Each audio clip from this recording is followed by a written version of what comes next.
Magandang gabi mga kapatid. Sa gabing ito, tayo muli ang magkakasama para magbulay ng salita ng Panginoon.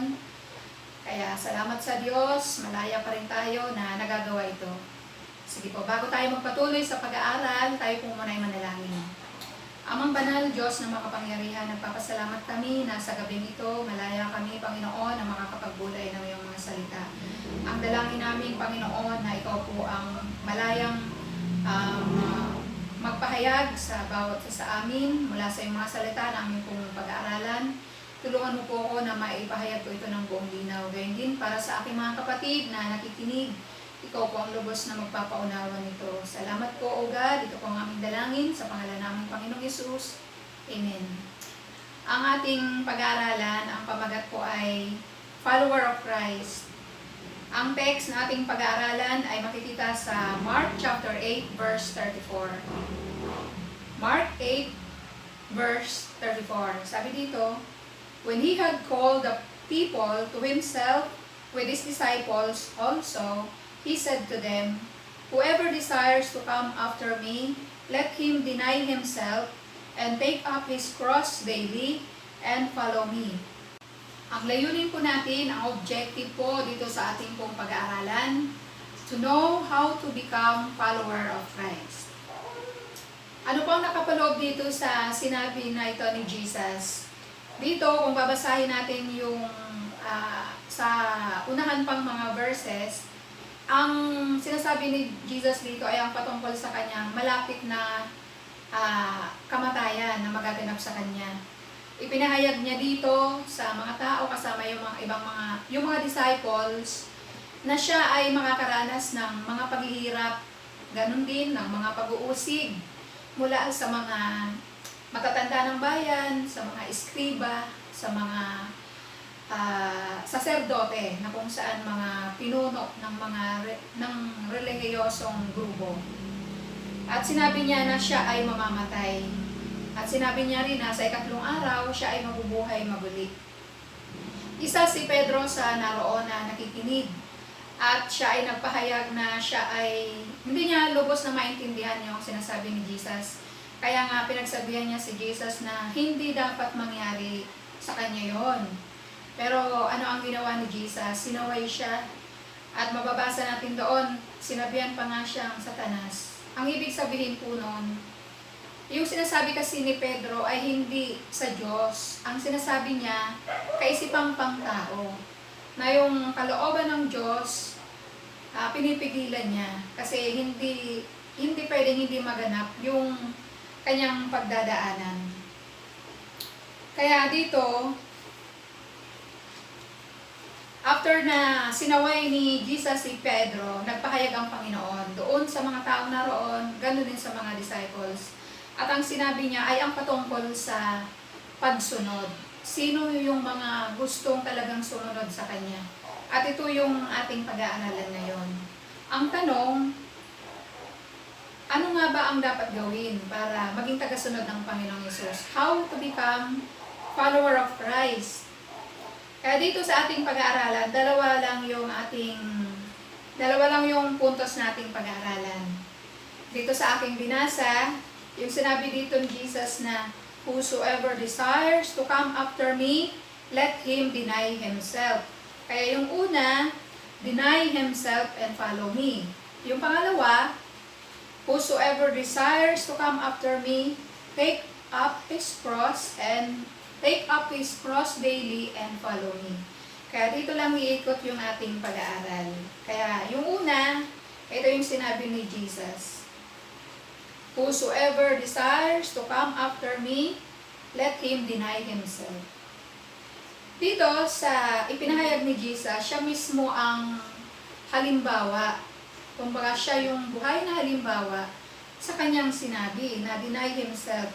Ito yung sinabi sa Pilipos chapter 2 verse 8. Sabi dito, na bagamat siya ay Diyos, si Jesus ang tinutukoy dito. Na bagamat siya ay Diyos, hindi nagpilit naman manatiling kapantay ng Diyos. Bagkus, hinubad niya ang lahat ng katangian ng pagka-Diyos, nagkatawang tao at namuhay na isang alipin. Nang maging tao, siya ay nagpakumbaba at naging masunurin hanggang kamatayan. Oo, hanggang kamatayan sa krus.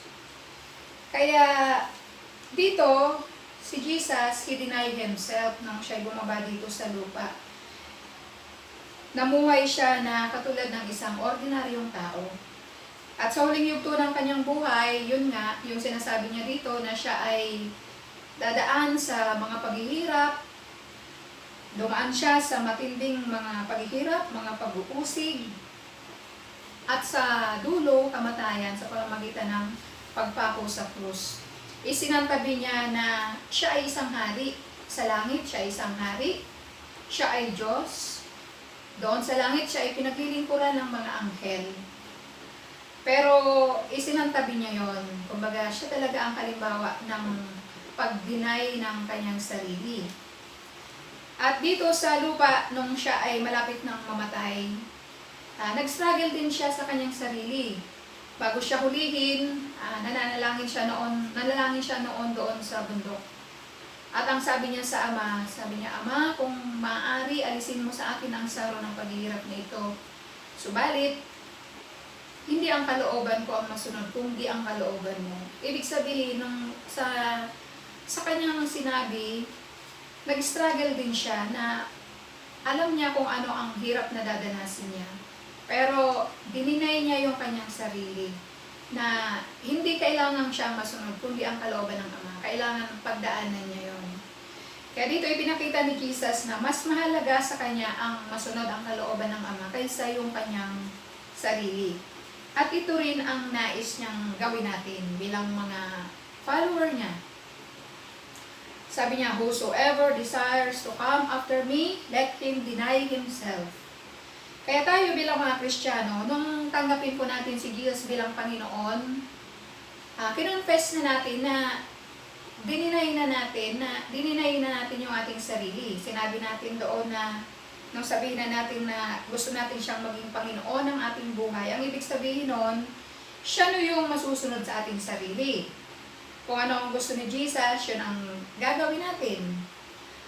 At kung may mga gusto tayo pero labag sa kagustuhan ni Jesus, hindi natin dapat gagawin yon. Yun ang ibig sabihin nun, nung tinanggap natin si Jesus bilang Panginoon. Subalit, dito nagkakaroon ng problema ang maraming mga Kristiyano kasi hindi talaga nangyayari yon sa buhay ng maraming mga Kristiyano na si Jesus ang nasusunod. Ang nangyayari, sila pa rin at yung kagustuhan ng maraming mga Kristiyano ang nagagawa nila, ang nasusunod. Sapagkat maraming mga Kristiyano ang hindi po nagsisikap na masunod o kaya sundin ang Panginoon sa kanilang mga buhay. At hindi ito syempre ang gusto ng Panginoon sa atin. Dahil ang sabi niya, whosoever desires to come after me, let him deny himself. Wala kasing pagdideny sa sarili kung ang masusunod pa rin sa buhay mo ay ikaw. May mga bagay na hindi ka lugod-lugod sa Panginoon pero ginagawa mo pa rin, hindi ka lubos na nag-deny sa iyong sarili. Deny himself, ang dapat makita sa atin, si Jesus, siya na dapat yung nabubuhay sa ating sarili, hindi na tayo. Ang ginagawa natin, ang mga bagay na gusto ng Panginoon, lamang yung gusto ng Panginoon at yung kagustuhan natin, ipapasakop natin sa Kanya. Yun. Like Jesus, nung nandito siya sa lupa, lahat ng ginagawa niya, di ba, sinasabi sa Bible, pag binasa niyo po ang Bible, lahat daw ng kanyang sinasabi, lahat ng kanyang ginagawa, iyon ang gusto ng Ama. Kaya naging masunurin siya, hindi niya ipinagpilitan yung kanyang, kung meron man siyang gusto. Kaya kung nag-deny na tayo sa ating mga sarili, ito ang mga dapat na nating pagsumikapan sa ating mga buhay, mga kapatid. Una, kailangan mamuhay tayo sa kabanalan. Ito ang gusto ng Panginoon. Mamuhay tayo sa kabanalan, mamuhay tayo sa katuwiran. Iwaksi natin ang masama, huwag tayong makiayon sa masama. Dapat bagong buhay ang ipinamumuhay natin, di ba? Nung tinanggap natin si Jesus, tayo ay mga bagong nilalang na. Wala na yung dating pagkatao, tayo bago na. Dapat ipinapamuhay natin yung bagong buhay. Kung dati, namumuhay tayo sa wicked ways, akala natin okay lang yon, kaya ganun ang ating ginagawa. Pero ngayon, hindi na. Dapat namumuhay tayo sa kabanalan na, sa mga bagay na tama, mabuti, totoo, ayon sa salita ng Panginoon. Pangalawa, tumulong tayo at makiisa sa pagpapalawak ng kaharian ng Diyos. Ano ba ang pwede natin gawin dito? Kung meron tayong mga talento, may gift tayo, spiritual gift, yung mga resources natin, kung tayo ay binibless sa mga resources, ipagamit natin yon sa Panginoon. Kasi tayo nga ay dininay na natin, kung tayo ay tunay na nagdinay na ng ating mga sarili. Hindi na dapat kapakanan ng ating mga sarili ang isusulong natin, kundi yung nais ng Panginoon. Yun. Doon na dapat tayo nag-i-invest ng ating mga talento, ng mga gifts, at saka ng resources. Itaguyod natin ang gawain ng Panginoon. Makiisa tayo sa pagpapalakas ng pananampalataya ng iba. Hindi lang sarili natin ang isipin natin. Isipin din natin yung ibang tao. Kung paano sila din ay makilala ang Panginoon at lumakas sa pananampalataya. Ang mga bagay na ito ang inaayawan ng maraming tao dahil sabi nila mahirap. Kaya nga sinabi ni Jesus na deny himself. Ibig sabihin may sakripisyo. Hindi madali. Kaya mga kapatid, sabi ni Jesus, whosoever desires to come after me, let him deny himself. Aralin po natin yan. Pagsikapan natin mga kapatid. Pangalawang bagay, how to become follower of Christ. Ito po, number 2, take up his cross daily. Sa Roman world po, ang cross, ang sinisimbolo nito ay kahihiyan, shame, guilt, suffering, and rejection.